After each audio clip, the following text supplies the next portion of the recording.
이 시간은 열왕기 상을 보겠습니다.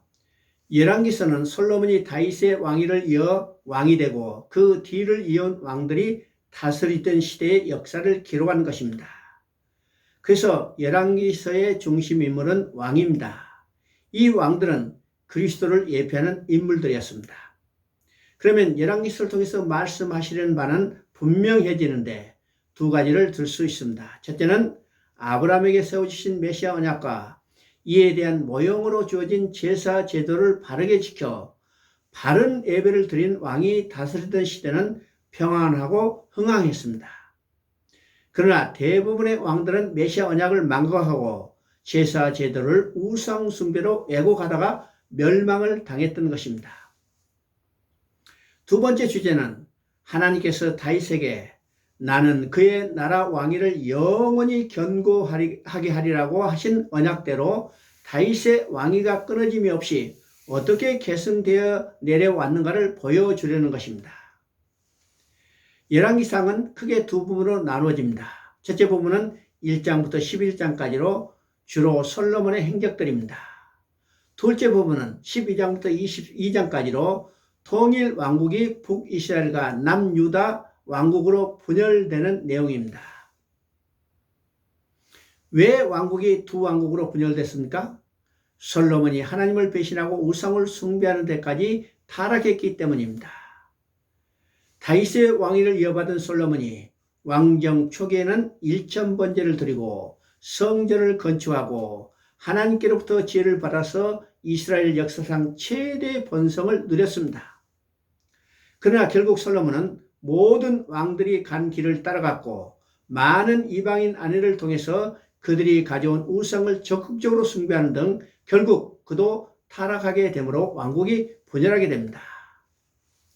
3장에서는 솔로몬이 일천번제를 드리고 하나님의 지혜를 받아서 지혜로운 재판을 하는 장면이 나옵니다. 그리고 5장은 솔로몬이 성전을 건축을 준비하는 내용입니다. 드디어 6장 1절에서는 이스라엘 백성이 애굽에서 나온 지 480년 만에 솔로몬이 성전 건축을 시작하는 내용입니다. 7장에서는 성전 건축을 마치고 8장에서는 솔로몬이 성전을 하나님께 봉헌하는 기도를 드리는 내용입니다. 9장에서는 솔로몬이 성전 건축을 마치고 봉헌 기도를 드린 후에 하나님께서 솔로몬에게 나타나셨습니다. 그런데 칭찬하는 게 아니라 경고하신 내용을 보게 되는 겁니다. 만약 하나님을 따르지 아니하고 법도와 계명을 지키지 아니하고 다른 신을 섬기면 이스라엘을 하나님이 주신 땅에서 끊어버릴 것이고 성전이라도 던져버리시겠다고 하십니다. 드디어 11장은 솔로몬의 타락의 시사입니다. 3장에 보면 솔로몬이 이방 여인 애굽 왕 바로의 딸을 왕비로 맞이했습니다. 이 일이 솔로몬의 타락의 징조였으며 드디어 11장에서는 많은 여인들을 맞아들인 것을 볼 수 있는데 후궁이 700여 첩이 300명이었다고 말합니다.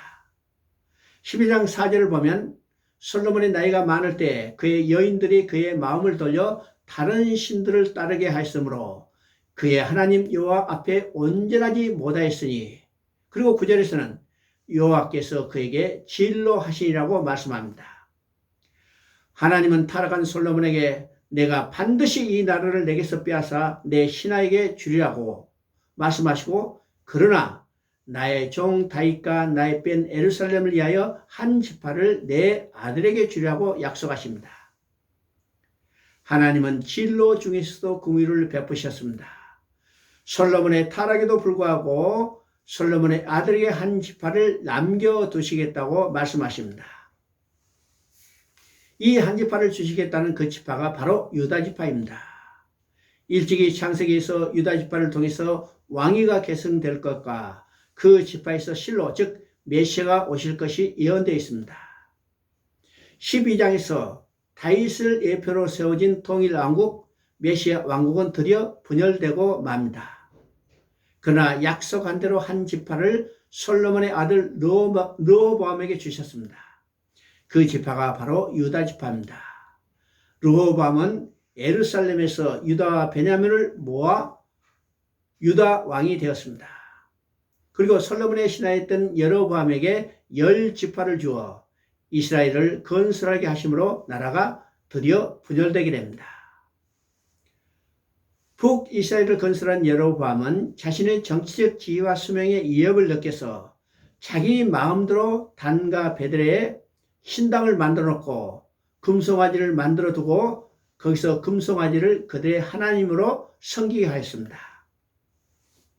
이것이 하나님을 떠나 바로 악한 길에 들어선 것이며 하나님께서 이스라엘 왕들을 평가할 때 바로 이것이 그들의 평가의 기준이었습니다. 13장부터 22장까지는 르호보암과 여로보암의 왕위를 이어받은 왕들의 시적입니다. 이스라엘 왕들 중에 하나님 보시기에 더욱 악한 왕이 아합이었습니다. 그런데 이 왕들의 기사 중에 가장 악한 왕 아합의 기사가 가장 길게 기록되어 있는 것은 가장 악한 왕이라도 끝까지 참으시며 회개하고 돌아올 기회를 주시는 하나님의 마음을 보여주시는 것입니다. 하나님께서는 아합에게 4번의 회개하고 돌아올 기회를 주셨습니다. 첫 번째 기회는 엘리야 선지자를 통하였습니다. 두 번째 기회는 아람 왕 베나단의 2번의 침공을 통해서 기회를 주신 것입니다. 세 번째 기회는 나봇을 통해서 기회를 주셨습니다. 그리고 마지막 4번째는 아람과의 전쟁 때 미가야 선지자를 통해서 그가 회개할 기회를 주셨습니다. 그러나 아합은 회개하지 않았고 돌아오지 않았으며 결국 선지자의 예언대로 전쟁에 나가 죽고 말았습니다. 열왕기 시대는 또한 선지자의 시대이기도 합니다. 왜냐하면 하나님은 패역한 그들에게 선지자를 보내셔서 돌아오게 하시기 위해서였습니다. 하나님은 백성들의 마음이 돌아오기를 기다리신다는 점입니다. 이렇게 하나님의 마음은 심판에 있지 않고 구원에 있음을 우리가 깨닫게 되는 것입니다. 열왕기 상의 역사는 남쪽 유다는 여호사밧 왕까지 기록되어 있고 북쪽 이스라엘은 아합이 죽자 그 아들 아하시아가 왕위에 오르는 것으로 내까지 끝나고 있습니다. 열왕기에는 왕을 평가하는 2 잣대가 있습니다. 하나는 메시아 언약을 지킨 다윗의 길이고 또 다른 하나는 금송아지 우상을 섬긴 여로보암의 길입니다. 모든 왕들은 이 2 길 중에 하나의 길을 갔습니다. 그래서 2 기준에 의해서 평가를 내리고 있음을 우리가 보게 되는데 이 잣대는 오늘도 동일한 잣대인 것을 우리가 깨달아야 합니다. 구속사의 관점에서 열왕기서를 볼 때 인간이 이토록 패역하고 부패했음에도 불구하고 하나님께서는 그 왕위를 피하시거나 빼앗지 아니하시고 어떻게 계승시켜 내려오는가를 보여주고 있습니다. 이렇게 하신 것은 다윗과 세운 언약을 지키시기 위해서였습니다.